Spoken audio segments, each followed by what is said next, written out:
그리고 이제 새롭게 시작하는 역사문화도시 강의에 있어서는 목적은 뭐 아무튼 아까 말씀드린 대로 부족한 거를 조금 다른 각도에서 채워보자는 것이고요. 선정은 마찬가지로 6개 대권역인데 조금 달리 하게 됐습니다. 가장 중요한 포인트는 북아시아의 경우는 선정할 만한 도시가 많지 않은 점에 있습니다. 그건 유목 세력들이 정착해서 살지 않았기 때문이죠. 거기에다가 중국과 일본은 우리하고 역사적으로 대단히 밀접한 관련을 가지고 있기 때문에 중국은 한 권역, 그리고 일본도 한 권역으로 나누고 동남아시아, 남아시아, 서남아시아 그대로 하고 마지막으로 중앙아시아하고 북아시아를 합해서 6개 권역으로 나눴습니다. 일단 저렇게 나눈 다음에 대권역별로 8개 소권역을 나누고 또 소권역별로 3개의 도시 정도를 잡았습니다. 3개 도시를 잡은 이유는 우리 강의가 1시간 반 정도로 예정이 되어 있는데 강사분이 다룰 수 있는 도시를 생각하면 30분의 도시 하나씩 정도 하는 게 적합할 것 같아서 3개로 잡은 겁니다. 그래서 산술적으로는 144개 도시가 되는데 기준은 크게 지역성과 시대성, 문화성, 그러니까 시간과 공간과 문화 이 세 요소를 조합해서 도시를 선정을 했고요. 이게 또 각 권역에 적용하다 보니까 권역별 특징들이 좀 다르기 때문에 똑같은 우선순위에 따라서 선정하기는 조금 더 불합리한 점이 있어서 약간씩 달리했는데 중국의 경우는 워낙 광활한 면적이고 또 환경들이 조금씩 달라서 지역성을 중시하지 않을 수가 없었고 일본의 경우는 남부로 길게 이제 열도로 이어졌습니다만 정치적으로 큰 변화가 오면은 일본 전 열도가 급속히 휩쓸립니다. 그래서 시대성이 굉장히 빨리 발현되는 그런 지역에서 시대성을 중시했고요. 동남아시아, 남아시아, 그리고 중앙아시아는 지역성, 서남아시아 역시 굉장히 복잡한 지역이어서 시대를 우선적으로 감안하지 않을 수가 없었습니다. 아무튼 이런 기준에 따라서 도시를 선정했다는 것을 말씀을 드리겠습니다. 먼저 중국부터 보면은요, 오늘부터 시작해서 앞으로 8개 강좌가 계속될 텐데, 행정적으로는 성, 그리고 직할시, 자치, 구, 특별행정구 이렇게 나눠져 있죠. 오른쪽에 지도가 있습니다만. 그리고 행정 단계는 크게 4단계로 나누는데요. 성급시가 33개, 그리고 직급시가 300여 개, 현급, 시, 현, 기 등 3급에 해당하는 지역 중심지들이 2,800여 개가 되는데 저 가운데 시가 붙은 데가 약 350개쯤 됩니다. 그래서 중국에서는 시라고 표현되는 소위 이 도시가 690여 개쯤 되는 것 같습니다. 굉장히 많은 시들이죠. 그래서 그 많은 도시 가운데 어떤 도시를 고를 것인가? 7강이 3도시씩이니까 21개시죠. 오른쪽에 보시면은 인구 500만 명 이상이 되는 대도시만 20개가 넘습니다. 쉬운 방법은 저 도시들만 뽑으면 쉽죠. 그러나 그렇게 할 수는 없었고 지리적인 면, 지형, 환경, 그리고 뭐 기후는 그 연동이 됩니다만, 그리고 중국은 또 특별한 것이 중국 한족 외에도 55개 소수민족들이 각지에서 활동하고 있습니다. 그래서 이들이 남긴 역사문화적인 그런 전통도 무시할 수 없는 것이고, 무엇보다도 또 중요한 것이 중국의 역사이죠. 우리 역사하고도 밀접한 관련을 가지고 있는 아주 장구한 역사를 가지고 있는데, 신석기 시대는 소위 4대 문명 가운데 하나인 황하 문명이 발전했고요. 그리고 청동기 시대는 하, 이후 상, 서주, 그리고 동주 시대에 해당하는 춘추전국, 진, 그리고 전한 후한, 그리고 삼국, 5호 16국, 남북조, 수당, 송도 또 북송, 남송 구분이 되죠. 그리고 5대 19, 원, 명, 청도 후기에 가서는 또 굉장히 복잡한 상황들을 겪게 되지요. 그래서 이런 역사도 굉장히 중요한 변수가 돼서 아까 말씀드린 대로 중국은 광활한 지역 때문에 지역성을 중국에서 6개로 나눴고 시대성 굉장히 복잡하지만 감안할 수밖에 없었고 또 문화적인 면도 감안을 해서 이렇게 짠 겁니다. 7개 강인데 6개 권역으로 되어 있는 것은 제5강에 해양 교육으로 되어 있는 데는 사실 따로 다른 지역과 동등한 수준의 지역성을 반영한 권역이라고 하기는 어렵습니다. 그래서 일단 6개 권역으로 나눴었는데 이렇게 나누고 보니까 동남쪽 국제적인 교육 항구로서 발전해왔고 지금도 거대한 도시들이 있는 그 지역을 따로 하는 게 좋겠다 싶어가지고 장강유역과 남부지역을 조금 축소해서 해양 교육권을 추가로 한 겁니다. 그래서 이런 이제 과정이 있었다는 것을 말씀드리고 싶고요. 앞으로 이제 중국 강의를 들으실 때는 지나간 강의 중에서 이 동북아시아 강의를 참고하시면은 서로 보완적으로 공부하시는데 도움이 되실 수 있을 것으로 생각합니다. 두 번째는 일본은요, 올 가을에 하게 되겠는데 행정적으로 광역자치단체가 47개 기초자치단체 가운데 시가 815개입니다. 중국보다 인구도 훨씬 작고 면적도 적은데 시가 중국보다 많거든요. 그 이유는 중국 시와 일본어 시는 기준이 다르기 때문입니다. 일본어 시는 대개 5만 이상이면은 시가 되고 우리도 5만 이상이 되면 한국도 시로 성격이 되죠. 근데 중국은 훨씬 엄격해요. 여러 가지 변수를 종합해서 시를 규정하기 때문에 일본보다 오히려 시의 수가 적습니다. 어떤 시는 기준에 따라서 다르게 수가 있다는 건 염두에 두시고요. 그리고 광역자치단체는 도쿄도, 홋카이도, 오사카부, 교토부 그리고 일반적인 43개 현이 있는데 법적 지위는 같습니다. 기초자치단체는 시, 정, 촌 이렇게 되고요. 이거는 행정적인 구분이고 중국과 마찬가지로 전통적인 지역 구분으로서 홋카이도, 토호쿠, 간토, 주부, 긴기는 흔히 기나이라고도 하죠. 그리고 주고쿠, 시코쿠, 큐슈 뭐 이런 식으로 8개 권역으로 크게 대별하고 있습니다. 일본의 경우는 아까 말씀드린 대로 어떤 정치적인 변화가 전 열도로 급속히 확산이 돼서 시대적인 변화가 빠릅니다. 그래서 그것이 상당히 중요한 기준이 되는데 그게 봤을 때 고대 국가 형성 시기, 헤이안 시대, 무사정권 시대, 그리고 전국 시대, 그리고 에도 막부, 그리고 1868년 이후 메이지 유신 이후 현대 이르는 일본어로 나눌 수가 있습니다. 구체적인 내용들은 뭐 이러한데요. 뭐 일일이 하나하나 설명드릴 시간은 없습니다만 가마쿠라 막부가 1185년에 시작되면서 기존 각 지역의 소국을 중심으로 이루어졌던 중앙집권적인 통치 방식이 바뀌죠. 그래서 천황은 별도로 두고 가마쿠라의 중심을 둔 군벌이 일본을 다스리기 시작하는데 막부에서 파견한 슈고라고 하는 군사, 경찰 기능을 하는 사람들이 지방행정을 장악을 합니다.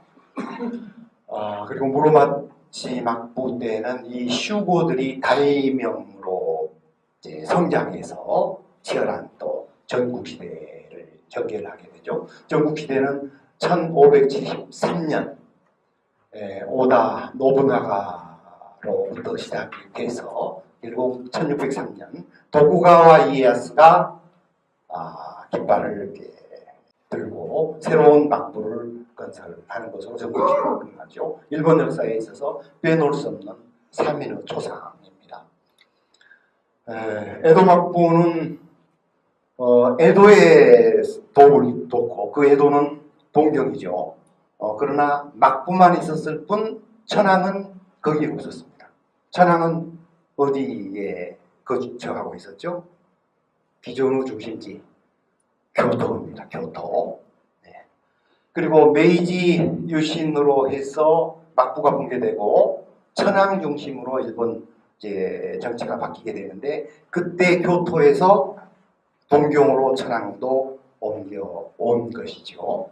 이거는 고대 사회를 설명할 수 있는 자료입니다만 구석기 시대 때는 대한해협 일부만 열려 있어가지고 쉽게 왕래가 돼서 구석기 문화들이 비슷한 점이 많고요. 신석기 시대에는 동해를 중심으로 해서 주로 연어를 주 생계 자원으로 활용하는 문화가 한국 동부 그리고 일본 열도 북부에서 비슷하게 이제 영위가 됐습니다. 지금도 아이누들은 연어가 상당히 중요한 자원이 되고 있죠.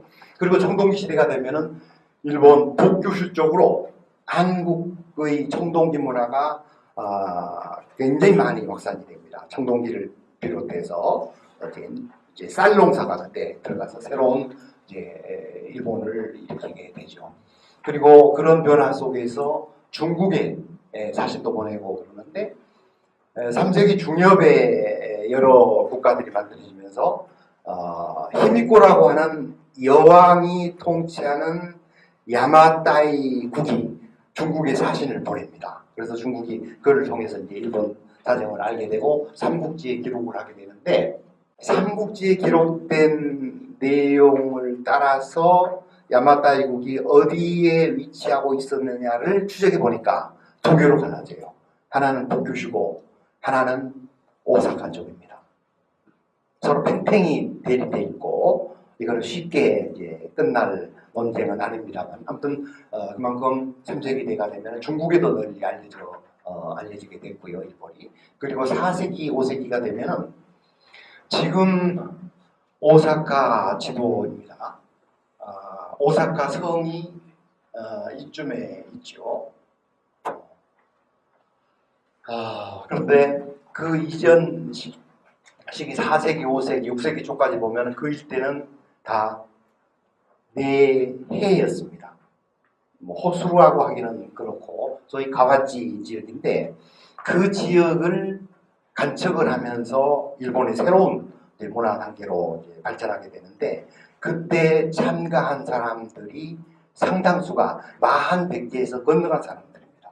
그 유적들이 즐비하게 있어요. 일본에서도 많은 연구가 되어 있었는데 그러한 새로운 발전 속에서 일본이 고대 국가로서 중앙정부가 만들어지고 각 지역과 유기적으로 연결되면서 각 지역 수장들이 중앙의 연계 속에서 중앙식의 무덤도 공유하는 그런 시기가 됩니다. 이거는 6세기 때 일본 각 지역의 전방 후원문, 최고 지배 세력들이 남긴 무덤들인데 6,000기 정도 있습니다. 그 다음에 7세기 이후에는 소위 법령이 만들어지면서 본격적인 율령국가로 들어가는데 국체계라고도 하죠.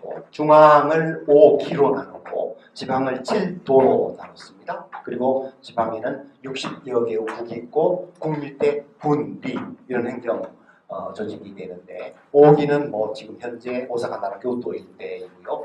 우리 경기도 같은 데죠. 그리고 7도는 저렇게 나누고 있습니다. 아직은 홋카이도는 일본領土가 아니니까 여기에서는 빠져 있습니다.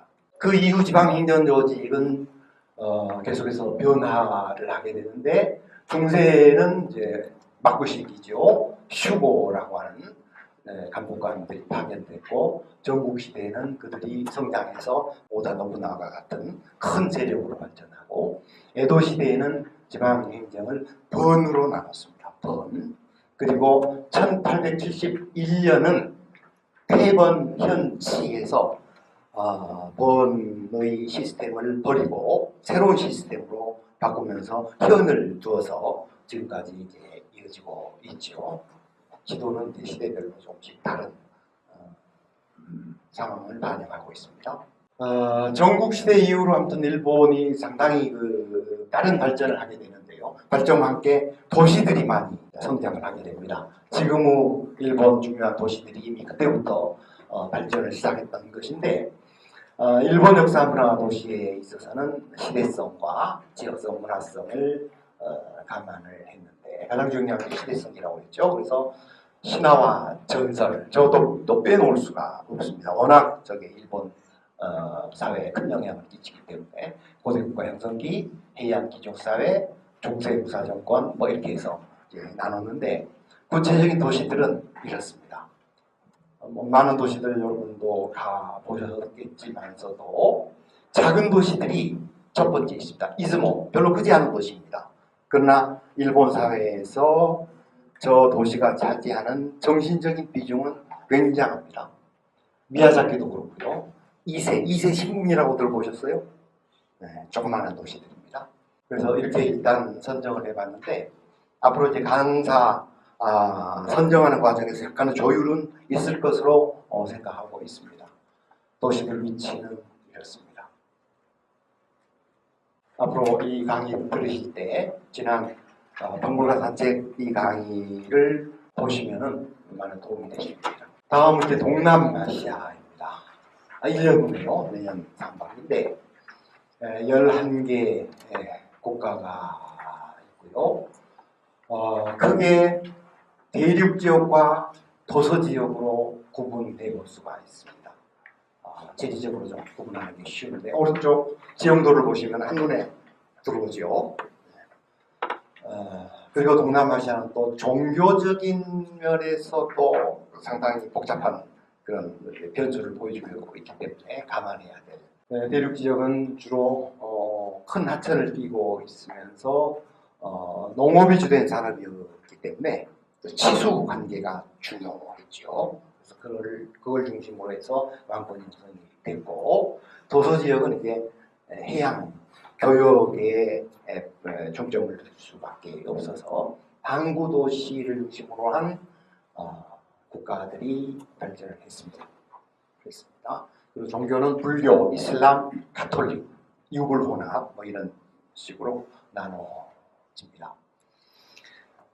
역사에 있어서는 크게 기원 전후에서 6세기, 7 내지 13세기, 13 내지 16세기, 16세기에서 19세기 그리고 이제 현대에 이르게 되는데 기원 전후에서 6세기까지는 푸난이라고 하는 국가가 굉장히 활발한 국제 활동을 했습니다. 지금 현재 캄보디아하고 베트남 남쪽에 해당이 되는데 중국의 삼국지와 일본 서기의 이 푸난에 대한 기록이 나오는데 중국의 삼국지에는 삼국 가운데 오나라가 남쪽에 있지 않습니까?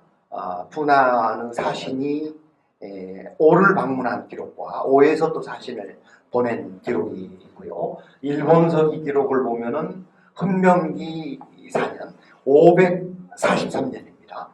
백제에서 푸난의 노비 이인과 보물을 보내왔다 하는 기록이 일본서기 헌명기에 있습니다. 그리고 13, 16세기 아유타야, 호이안, 이슬람이 확산이 되면서 상업활동이 활발해지는데 아유타야하고 호이안은 유네스코 세계 문화유산 도시가 지정이 돼 있어요.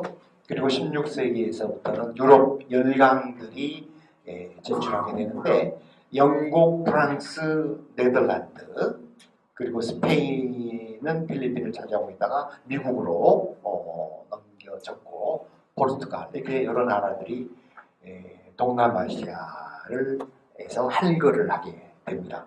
그래서 동남아시아 역사 문화 도시 선정에 있어서는 지역성을 감안해서 이렇게 8개 권을 나눴습니다만 기독교권, 이슬람권, 종교를 감안한 거죠. 불교권. 이런 이제 도시들을 선정을 했습니다. 위치들은 이러합니다. 앞으로 강의들을 들을 때 지난 강의 이 이 자료를 좀 참고해 주시면 도움이 되실 겁니다. 남아시아는 내년 하반기입니다만 7개 나라가 있는데 인도가 워낙 크니까 뭐 인도가 중심이 될 수밖에 없죠. 역사적으로는 뭐 비교적 간단하다고 할 수가 있겠는데 인도스 문명권, 고대 인도 왕조 오란 문화권, 이슬람 무굴, 그리고 영국 식민지 문화권 이렇게 현대사회를 제외하면 이렇게 나눌 수가 있고 관련된 지도들입니다. 참고해 보시고요. 핵심적인 내용들은 인더스 문명권은 지금 현재 전부 다 파키스탄에 해당이 됩니다. 인더스가 아니라 파키스탄에 속해 있거든요. 그 다음에 이제 마우리아 굽타 왕조 때 힌두교가 발전하고 그 중심은 겐지스권, 겐지스 강국이 되죠. 그리고 이슬람 무굴 시기에는 대표적인 게 무굴 제국.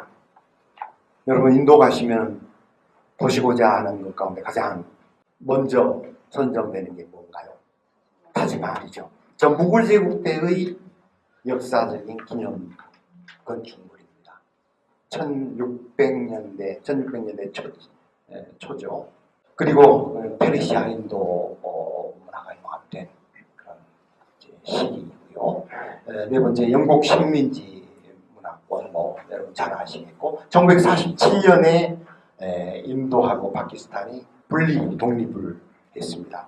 한 뿌리면서도 서로 그냥 철천지 원수처럼 총칼을 겨누는 상황이 돼버렸는데 가장 큰 이유는 종교적인 차이입니다. 그리고 인도에 있어서는 이 지역에 있어서는 또 생각해 볼 필요가 있는 것이 언어적인 거, 종교적인 건 두말할 나위도 없고요. 그래서 이제 넓은 면적 속에서 또 역사적으로 이민조국 남아 이런 것들이 겹쳐서 지역별로 언어들이 상당히 다르고 거기에 따라서 문화 내용도 다릅니다만 저렇게 구분을 할 수가 있습니다. 인도아리아어는 인도 북부, 파키스탄, 방글라데시, 네팔 쪽인데 산스크리트가 개발되어 있고 남쪽은 원래 북쪽에 있던 사람들인데 밀려서 남쪽으로 내려갔죠. 그리고 중앙아시아하고 연결된 이란어군, 그리고 북부 티베트 버마어군, 티베트 문화권, 종교권은 또 저렇게 나눠지고 있습니다. 저런 점들을 감안해서 역사문화도시를 선정을 하는데 여기는 7개 권역을 나눴고 마지막에는 특별강연이라고 이름을 붙여봤습니다. 특별강연은 히말라야 지역이 이제 중심이 되는데요. 그렇습니다. 위치는 이렇습니다. 역시 기존 강의 참고하시면 도움이 되실 거라고 생각을 하고요. 다음은 서남아시아인데 좁은 공간에 굉장히 많은 나라들이 있죠.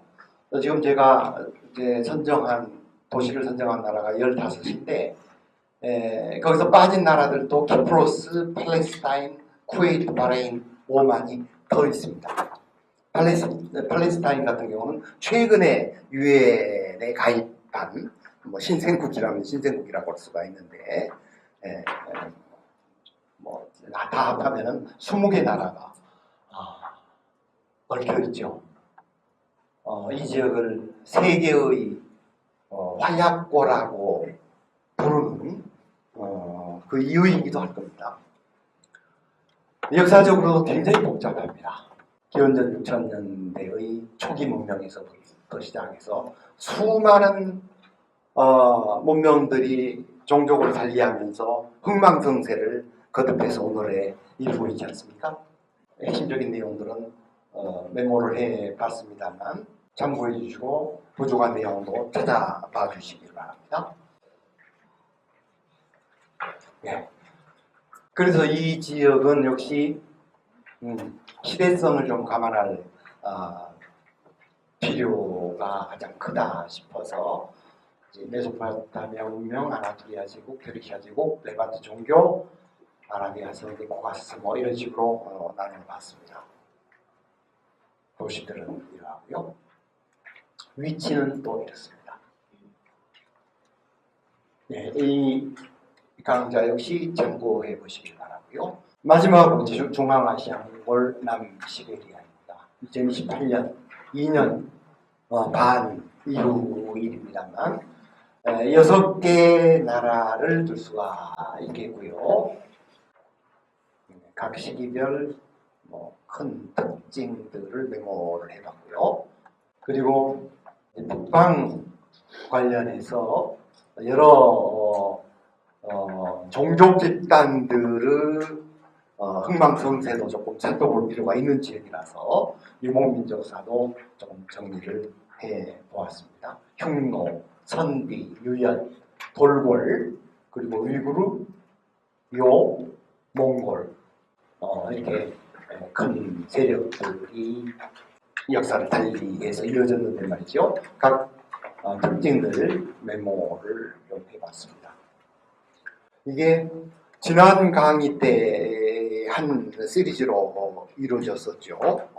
북아시아고 그때도 여러 각 종족들의 대표적인 연구자들이 와서 강의를 해주셨는데 이게 이제 시각들이 다르고 그래서 일관된 맥락을 좀 유지하기가 어려웠어요. 그래서 마침 제가 예전에 정리해놓은 자료가 있어서 그냥 참고 자료로 넣었으니까 시간 나시면 좀 살펴보시기 바랍니다. 그리고 몽골에 덧붙일 만한 게 역참이라는 건데 이 역참은 인류사에 있어서도 대단히 중요한 역할을 했던 소통 방식이죠. 물론 이건 몽골에서 가장 완벽하게 그리고 가장 큰 규모로 운영이 됐습니다만 그 이전에도 쭉 있었던 것이기는 하죠. 근데 이 역참은 몽골 지배를 받은 여러 나라들은 지금도 그 여파라고 할까요? 잔재라고 할까요? 흔적들이 이어지고 있습니다. 우리들 지금도 쓰죠. 조금 멀리 갈 때 어떻게 표현합니까? 한참 가야 된다고 그러죠. 그 한참이 역참 그 거리거든요. 그리고 이 지역의 지역 구분은 티무르 제국, 오아시스 문명, 카자흐나 이렇게 8개로 나눠봤는데 마지막은 바이칼 아무르는 러시아에 해당이 되지만 크게 봤을 때 몽골 초원하고 이어지면서 우리하고도 무관하지 않기 때문에 저기도 포함을 시켰습니다. 그래서 이런 도시들을 선정을 했고 위치들은 이러합니다. 그리고 이 지역은 지난 강좌에서는 두 큰 지역으로 나눠서 있었죠. 중앙아시아와 북아시아 이 자료들도 좀 같이 살펴보시면 좋을 텐데 이거를 이제 살펴보시려면은 여기를 들어가시면 됩니다. 호남문화유산연구원 홈페이지를 방문을 하시면 거기에 동영상 칸이 있습니다. 거기에 접속하시면 지난 강의들이 지금처럼 녹화가 돼서 올라와 있습니다. 앞으로 3년간 진행할 역사문화 도시들을 도대체 어떤 기준으로 수천 개가 넘는 도시 가운데 140여 개를 선정을 했는가 그걸 좀 말씀드리는 것이 앞으로 여러분이 수강하시는 데 도움이 될 것 같아서 말씀을 드렸습니다.